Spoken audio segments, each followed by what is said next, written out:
Selamat datang pemirsa, Anda kembali bersama Menyingkap Fakta.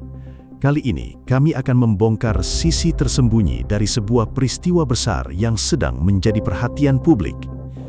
Di Lebanon, satu pertanyaan sederhana justru menyeret satu negara ke ujung jurang. Kenapa Hizbullah begitu sulit dilucuti? Israel menuntut senjata Hizbullah dihentikan. Pemerintah Lebanon ingin menunjukkan wibawa negara. Tapi di balik itu ada sejarah perang saudara, pengaruh Iran, dan ketakutan rakyat terhadap konflik baru yang bisa meledak dari dalam. Namun sebelum kita masuk lebih dalam, jangan lupa tekan tombol like dan subscribe. Dengan begitu, Anda tidak akan ketinggalan fakta-fakta tersembunyi yang akan kami ungkap berikutnya. Karena masalah ini bukan sekedar soal roket dan rudal.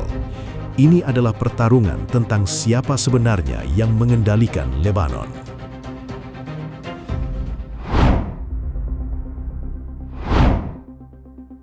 Di Lebanon, ada satu persoalan yang terlihat seperti urusan keamanan biasa, tetapi sebenarnya menyentuh jantung negara itu sendiri. Persoalan itu adalah senjata Hizbullah. Di banyak negara, aturan dasarnya jelas. Senjata berat, komando militer, dan keputusan perang seharusnya berada di tangan negara. Tapi di Lebanon, garis itu tidak pernah sesederhana yang terlihat di atas kertas. Pada tahun 2025, Presiden Lebanon Joseph Aoun mulai mendorong kembali gagasan bahwa senjata harus berada di bawah kendali negara. Pernyataan itu terdengar tegas. Namun, di balik kalimat resmi itu, ada kekhawatiran besar yang tidak mudah diucapkan. Karena Hizbullah bukan hanya kelompok bersenjata yang bisa diperintahkan menyerahkan roket lalu selesai. Hizbullah adalah partai politik, jaringan sosial, kekuatan militer, dan simbol perlawanan bagi sebagian warga Lebanon, terutama di komunitas Syiah. Akar persoalannya sudah tumbuh jauh sebelum krisis terbaru pecah. Setelah Perang Saudara Lebanon berakhir pada tahun 1990, banyak milisi perlahan melepas senjata. Tetapi Hizbullah tetap bertahan dengan alasan melawan pendudukan Israel di Lebanon Selatan. Alasan itu kemudian membentuk posisi khusus yang terus melekat sampai puluhan tahun berikutnya. Saat Israel mundur dari sebagian besar Lebanon Selatan pada tahun 2000, Hizbullah justru semakin kuat secara politik dan militer. Situasi berubah makin tajam setelah perang Israel dan Hizbullah pada 2006. Bagi Israel, perang itu memperlihatkan bahwa Hizbullah bukan ancaman kecil di perbatasan. Kelompok itu mampu menembakkan roket, bertahan dalam pertempuran panjang, dan membuat wilayah utara Israel hidup dalam tekanan. Sejak saat itu, setiap gudang senjata Hizbullah dianggap sebagai ancaman strategis yang bisa meledak kapan saja. Namun, dari sisi Lebanon, masalahnya lebih rumit. Pemerintah di Beirut memang punya tentara resmi, tapi tentara Lebanon tidak memiliki kekuatan politik dan militer sebesar Hizbullah di wilayah tertentu.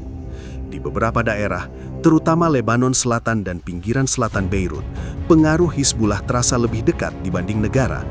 Mereka punya jaringan bantuan, layanan sosial, tokoh lokal, dan struktur pendukung yang sudah mengakar lama. Pada 10 April 2026, ketika pembicaraan keamanan Israel dan Lebanon kembali menguat, dua posisi langsung saling berhadapan. Israel menekan agar pelucutan Hizbullah menjadi agenda utama. Lebanon lebih dulu menuntut hentinya serangan dan jaminan bahwa wilayah selatan tidak terus menjadi medan tekanan. Dari titik ini, masalahnya tidak lagi sekadar siapa yang memegang senjata, tetapi siapa yang menentukan arah perang dan damai di Lebanon. Pemerintah Lebanon berada di ruang yang sempit. Jika terlalu lunak, Israel akan menganggap Beirut gagal mengendalikan negaranya sendiri. Jika terlalu keras, Hizbullah bisa menuduh negara sedang tunduk pada tekanan luar. Di antara dua tekanan itu, rakyat Lebanon hidup dalam suasana yang tidak pernah benar-benar tenang. Di desa-desa selatan, warga melihat persoalan ini bukan dari meja rapat, melainkan dari jendela rumah yang retak, jalan yang kosong, dan suara drone yang datang hampir setiap malam. Bagi mereka, senjata Hizbullah bukan hanya isu politik. Senjata itu menentukan apakah Israel akan menyerang, apakah pemerintah mampu melindungi, dan apakah Lebanon bisa tetap berdiri tanpa kembali terbelah dari dalam.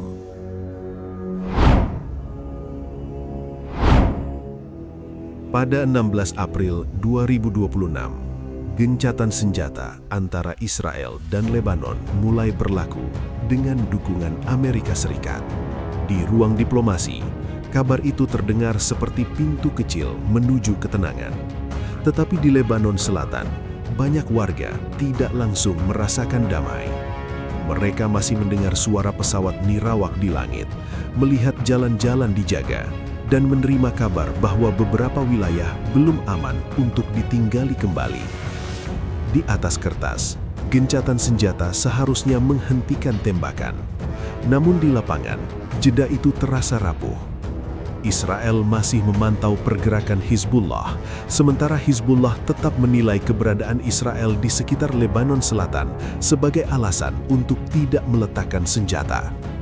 Pemerintah Lebanon berada di tengah, membawa tuntutan rakyat agar serangan dihentikan, tetapi juga menghadapi tekanan luar agar Hizbullah dikendalikan. Pada 13 Mei 2026, UNICEF melaporkan sedikitnya 59 anak di Lebanon tewas atau terluka dalam 1 pekan. Angka itu menjadi tanda bahwa gencatan senjata belum benar-benar mengembalikan rasa aman. Di beberapa desa, keluarga-keluarga yang ingin pulang masih harus menunggu kabar dari kerabat, aparat lokal, atau organisasi bantuan.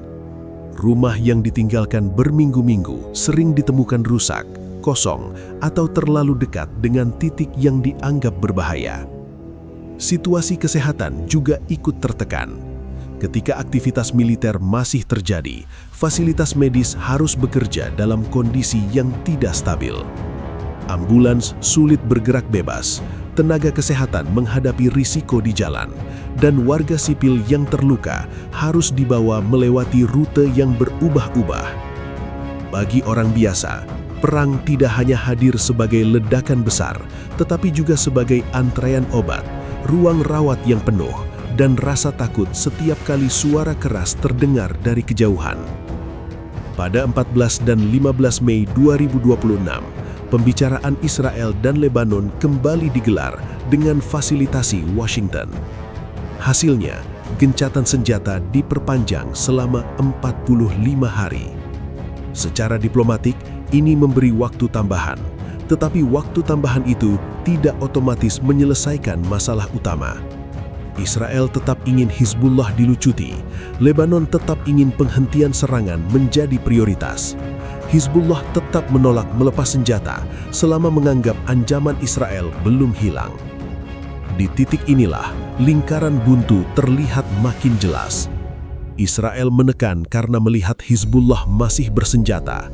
Hizbullah bertahan karena melihat Israel masih menekan. Lebanon ingin menenangkan keadaan, tetapi setiap langkahnya bisa dibaca berbeda oleh pihak yang berbeda. Satu kalimat dari Beirut bisa dianggap terlalu lemah oleh Israel, tetapi terlalu tunduk oleh pendukung Hizbullah. Bagi pemerintah Lebanon, menjaga gencatan senjata berarti berjalan di atas tali tipis. Jika terlalu dekat dengan tuntutan Israel, legitimasi internal bisa terguncang. Jika terlalu memberi ruang kepada Hizbullah, tekanan militer Israel bisa berlanjut. Sementara itu, warga di selatan menjadi pihak yang paling cepat merasakan akibatnya. Mereka tidak sedang memperdebatkan teori kedaulatan. Mereka hanya ingin memastikan anak-anak bisa tidur tanpa dengungan drone, pasar bisa buka, dan jalan pulang tidak berubah menjadi jalur bahaya.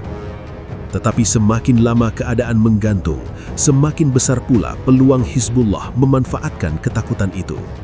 Setiap rumah yang hancur bisa berubah menjadi bukti bahwa senjata mereka masih diperlukan. Setiap evakuasi bisa dipakai untuk mengatakan bahwa negara belum sanggup melindungi rakyatnya. Inilah sisi paling sulit bagi Lebanon.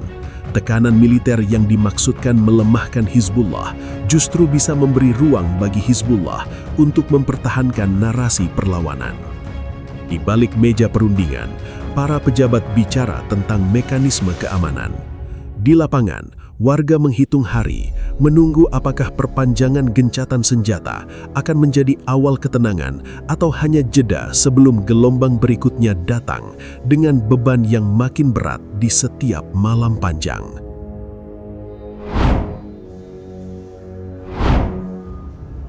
Pada 28 Mei 2026, gambaran saudara Libanon Selatan makin kelam. Banyak desa yang dulu dipenuhi aktivitas harian berubah menjadi ruang kosong yang ditinggalkan terburu-buru. Jalan yang biasanya dilewati pedagang, petani, dan anak sekolah kini lebih sering dilalui kendaraan militer, ambulans, atau warga yang membawa barang seadanya. Sejak konflik kembali melebar pada 2 Maret 2026, ratusan ribu orang terdorong menjauh dari rumah mereka. Di tengah suasana itu, Israel meningkatkan pesan tekanannya. Serangan tidak hanya diarahkan pada titik peluncuran, gudang senjata, atau jalur pergerakan Hizbollah. Tekanan itu juga membawa pesan politik kepada Beirut. Jika pemerintah Libanon tidak mampu mengendalikan Hizbollah, Israel akan merasa punya alasan untuk terus bertindak sendiri. Bagi Israel, membiarkan Hizbollah tetap bersenjata berarti membiarkan ancaman berada terlalu dekat dengan perbatasan utara. Pada 1 Juni 2026, tekanan itu terlihat semakin jelas ketika Perdana Menteri Israel Benjamin Netanyahu memerintahkan serangan terhadap kawasan selatan Beirut yang selama ini dikenal sebagai salah satu basis penting Hizbollah. Di hari yang sama, warga Dahiyeh mulai meninggalkan rumah mereka, sementara laporan menyebut Hizbollah kembali menembakkan rudal ke infrastruktur militer Israel. Dalam satu hari, isu pelucutan senjata berubah menjadi perdebatan politik, menjadi suara ledakan di tengah kota.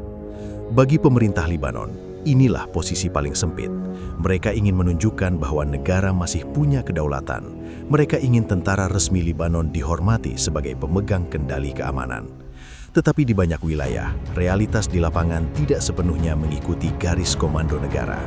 Hizbollah masih memiliki struktur sendiri, pengaruh sendiri, dan kemampuan bersenjata yang tidak bisa diabaikan hanya dengan pernyataan resmi. Di balik semua itu, Iran menjadi bayangan besar yang tidak pernah benar-benar hilang. Selama bertahun-tahun, Hizbollah dikenal sebagai salah satu sekutu utama Iran di kawasan. Dari sudut pandang Israel, melemahkan Hizbollah berarti mengurangi tekanan Iran di dekat perbatasannya. Karena itu, pelucutan Hizbollah bukan sekedar urusan Libanon. Ini bagian dari pertarungan pengaruh yang jauh lebih luas, membentang dari Tehran, Beirut, Damaskus, sampai Tel Aviv. Tetapi bagi rakyat Libanon, peta besar itu terasa terlalu jauh. Yang mereka lihat adalah harga pangan naik, rumah kosong, sekolah tertutup, rumah sakit kewalahan, dan masa depan yang makin sulit ditebak. Ada warga yang marah kepada Israel karena serangan terus terjadi. Ada yang kecewa kepada Hizbollah karena membawa risiko perang. Ada juga yang tidak percaya lagi kepada negara karena pemerintah terlihat selalu terlambat menghadapi krisis. Disinilah dilema Libanon mencapai titik paling berbahaya. Jika pemerintah terlalu menekan Hizbollah, benturan internal bisa terbuka. Jika pemerintah membiarkan Hizbollah tetap kuat, Israel akan terus melihat Libanon sebagai ancaman yang belum dikendalikan. Jika diplomasi berjalan terlalu lambat, wilayah selatan akan terus menjadi ruang kosong yang diperebutkan oleh kekuatan bersenjata dan kepentingan luar negeri. Senjata Hizbollah akhirnya menjadi cermin dari rapuhnya Libanon. Ia memperlihatkan negara yang ingin berdiri sebagai negara normal, tetapi masih dibebani warisan perang, pengaruh asing, dan ketakutan sektarian. Di permukaan, dunia melihat roket dan serangan udara. Di dalam Libanon, yang sedang dipertaruhkan adalah wibawa negara, keselamatan warga, dan batas terakhir sebelum tekanan luar berubah menjadi retakan besar di dalam negeri. Dan ketika setiap pihak tetap bertahan pada posisi masing-masing, ruang aman bagi pemerintah Libanon semakin sempit. Seolah negara kecil itu dipaksa menahan ledakan dari luar sambil menjaga lantai rumahnya sendiri agar tidak runtuh perlahan lagi. Lebanon hari ini berdiri di antara dua tekanan yang sama-sama berat. Dari luar, Israel menuntut ancaman Hizbullah benar-benar dihentikan. Dari dalam, pemerintah Lebanon harus menjaga agar negara tidak kembali retak oleh konflik lama yang belum sepenuhnya sembuh. Senjata Hizbullah akhirnya bukan hanya soal kekuatan militer. Ia menjadi simbol dari rapuhnya negara, dalamnya pengaruh asing, dan sulitnya membangun kedaulatan ketika rakyat masih hidup dalam bayang-bayang perang. Selama senjata itu tetap ada, Israel akan terus merasa terancam. Tetapi, selama tekanan Israel terus berlanjut, Hizbullah akan terus memakai ancaman itu sebagai alasan untuk bertahan. Di titik inilah, masa depan Lebanon menjadi begitu genting, bukan hanya karena ada kelompok bersenjata di dalam negeri, tetapi karena setiap keputusan yang diambil bisa menentukan apakah negara itu bergerak menuju stabilitas atau justru semakin dekat pada retakan baru yang lebih berbahaya. Demikian rangkaian fakta yang berhasil kami singkap hari ini. Jangan lupa subscribe ke channel Menyingkap Fakta dan aktifkan lonceng notifikasi agar Anda tidak ketinggalan pengungkapan fakta penting lainnya. Menyingkap fakta, mengungkap kebenaran di balik setiap peristiwa. Sampai jumpa pada fakta berikutnya.